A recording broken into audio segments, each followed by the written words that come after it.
मैं CA Chetan Tarwani Chhattisgarh chamber of commerce and industry का vice chairman अपने वीडियो पार्ट 29 में आपका स्वागत करता हूं। आज मैं आपको बताने वाला हूं पूरे छत्तीसगढ़ में नया शॉप एंड एस्टेब्लिशमेंट एक्ट 2017 लागू हो चुका है, जो कि 13 फरवरी 2025 से लागू है, जिसे हिंदी में दुकान एवं स्थापना अधिनियम 2017 कहते हैं। इसी के साथ पुराना अधिनियम जो शॉप एंड एस्टेब्लिशमेंट एक्ट 1958 था, जिसे आप गुमास्ता लाइसेंस भी कहते थे, उसे अब निरस्त कर दिया गया है। अर्थात अब आपको गुमास्ता लाइसेंस लेने की आवश्यकता नहीं है।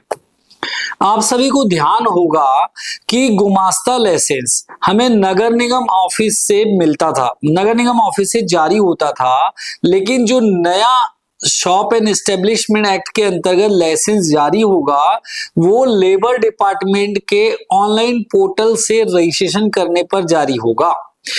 रजिस्ट्रेशन कराने के बाद हमें लीन जारी किया जाएगा, जिसे लेबर आइडेंटिफिकेशन नंबर कहते हैं।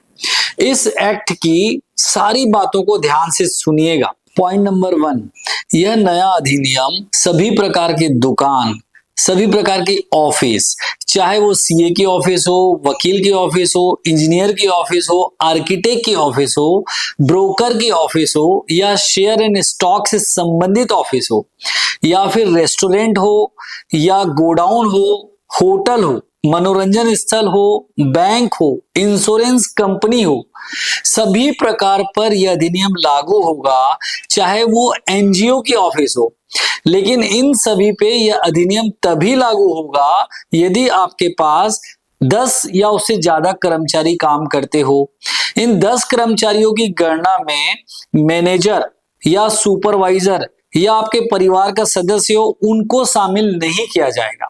उदाहरण के लिए, यदि आपके पास 8 कर्मचारी हो और एक सुपरवाइजर है और एक मैनेजर है, तो यह अधिनियम आपके ऊपर लागू नहीं होगा।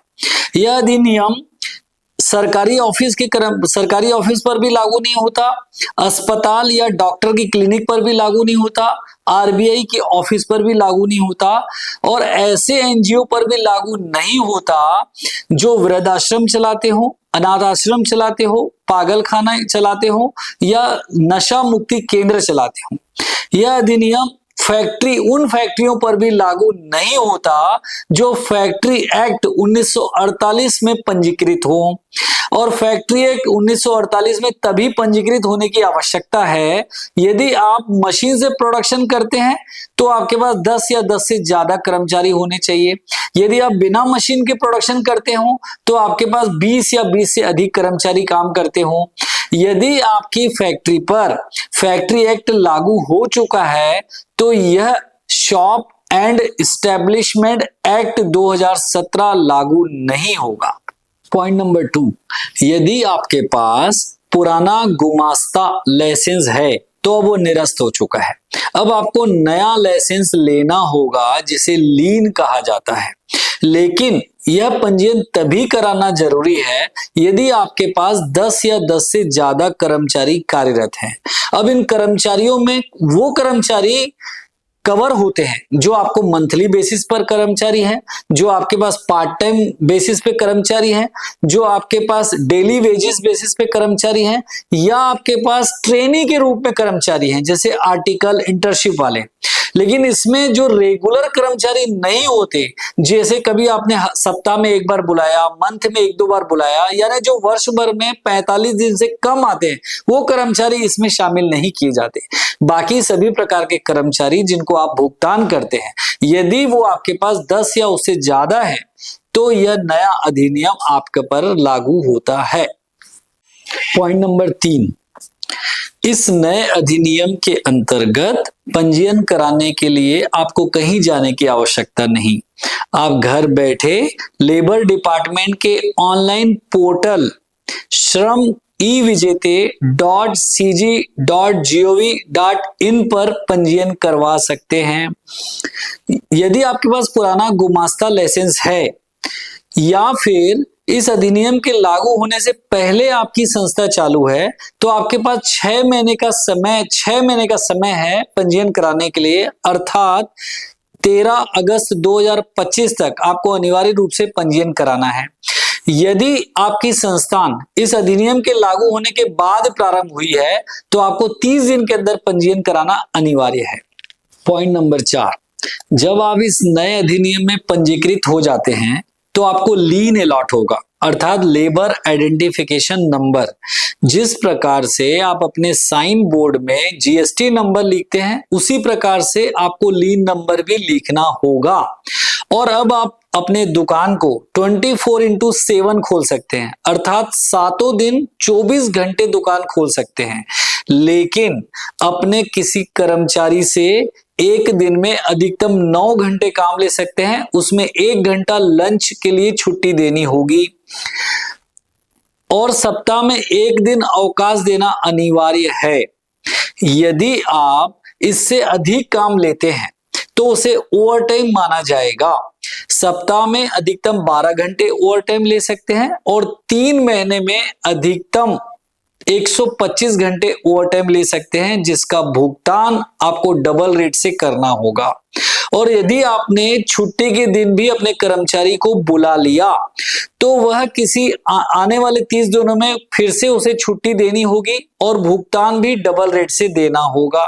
पॉइंट नंबर 5, इस नए अधिनियम में पंजीकृत होने के लिए आपको कुछ शुल्क भी देना होगा, लेकिन यदि आपके पास पुराना गुमास्ता लाइसेंस है या फिर आप ईएसआई में पंजीकृत हैं या ईपीएफ में पंजीकृत हैं और आप समय सीमा के अंतर्गत पंजीकृत हो जाते हैं तो आपको कोई शुल्क देने की आवश्यकता नहीं है।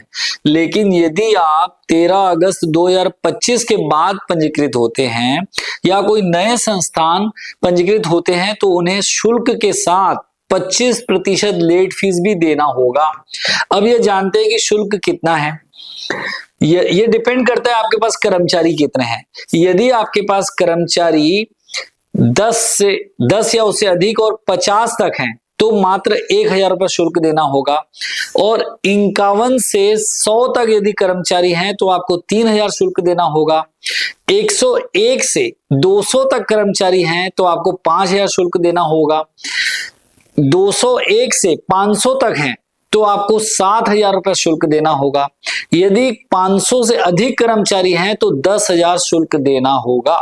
पॉइंट नंबर 6, इस नए अधिनियम के अंतर्गत आपको प्रत्येक कर्मचारी को एक अपॉइंटमेंट लेटर देना होगा प्रारूप 10 में, और प्रत्येक कर्मचारी को एक आईडी कार्ड भी देना होगा। इसके अलावा कुछ छुट्टियां भी देनी होगी वर्ष भर में, जो इस प्रकार है। हर कर्मचारी को वर्ष में 8 कैजुअल लीव देनी होगी, जिसे आकस्मिक छुट्टी भी कहते हैं, पेड। दूसरा, 3 नेशनल हॉलिडे देना होगा, 15 अगस्त, 26 जनवरी और 2 अक्टूबर। इसके अलावा 5 फेस्टिवल लीव भी देनी होगी। इसके अलावा एनुअल लीव भी देनी होगी, लेकिन एनुअल लीव तभी देनी है यदि कर्मचारी आपके संस्थान में वर्ष में 240 दिन या उससे अधिक काम करता है तो प्रत्येक 20 दिन के पीछे 1 दिन की लीव देनी होगी। यह वर्ष 1 जनवरी से 31 दिसंबर को काउंट होगा। उदाहरण के लिए 1 जनवरी से 31 दिसंबर तक यदि कर्मचारी आपके अंतर्गत 300 दिन या उससे ज्यादा काम करता है तो उसको 15 दिन एक्स्ट्रा एनुअल लीव देनी होगी, जो वो अगले वर्ष भी ले सकता है। यदि वो लीव नहीं लेता तो उसे आप कैश भुगतान भी कर सकते हैं। पॉइंट नंबर 7, प्रत्येक वर्ष आपको लेबर डिपार्टमेंट के ऑनलाइन पोर्टल में एक एनुअल रिटर्न फाइल करना होगा, जो फॉर्म नंबर 14 में होगा। इस एनुअल रिटर्न में आपके कर्मचारियों के संबंध में सारी डिटेल होगी। यह एनुअल रिटर्न 31 दिसंबर समाप्ति के बाद 45 दिनों के अंदर फाइल करना अनिवार्य है। इसके अलावा यदि आप कर्मचारियों से ओवर टाइम लेना चाहते हैं तो आपको फॉर्म नंबर 9 में परमिशन लेनी होगी। इसके अलावा आपको फॉर्म नंबर 11, 12 और 13 भी मेंटेन करना होगा, जिसे आप मैनुअली या इलेक्ट्रॉनिक मेंटेन कर सकते हैं। फॉर्म नंबर 11 में अटेंडेंस रजिस्टर हो गया, और फॉर्म नंबर 12 में पेमेंट ऑफ सैलरी और ओवरटाइम के संबंध में पूरी डिटेल होगी। और फॉर्म नंबर 13 में कर्मचारियों द्वारा ली जाने वाली लीव के संबंध में पूरी डिटेल होगी। साथियों, मैं अंत में यही कहूंगा कि जो ये नया शॉप एंड एस्टेब्लिशमेंट एक्ट 2017 लागू हुआ है, ये कर्मचारियों को ध्यान में लागू किया गया है। अब हम सभी नियोक्ता की ये जवाबदारी है कि हम अपने अंतर्गत काम करने वाले कर्मचारियों की छुट्टियों का ध्यान रखें, उनकी सुरक्षा का ध्यान रखें, उनकी सुविधा का ध्यान रखें और उनके मनोरंजन का ध्यान रखें। इन सब के अलावा भी यदि आपके मन में कोई शंका हो या कोई प्रश्न हो तो मैं हूं ना आपके साथ। जय हिंद।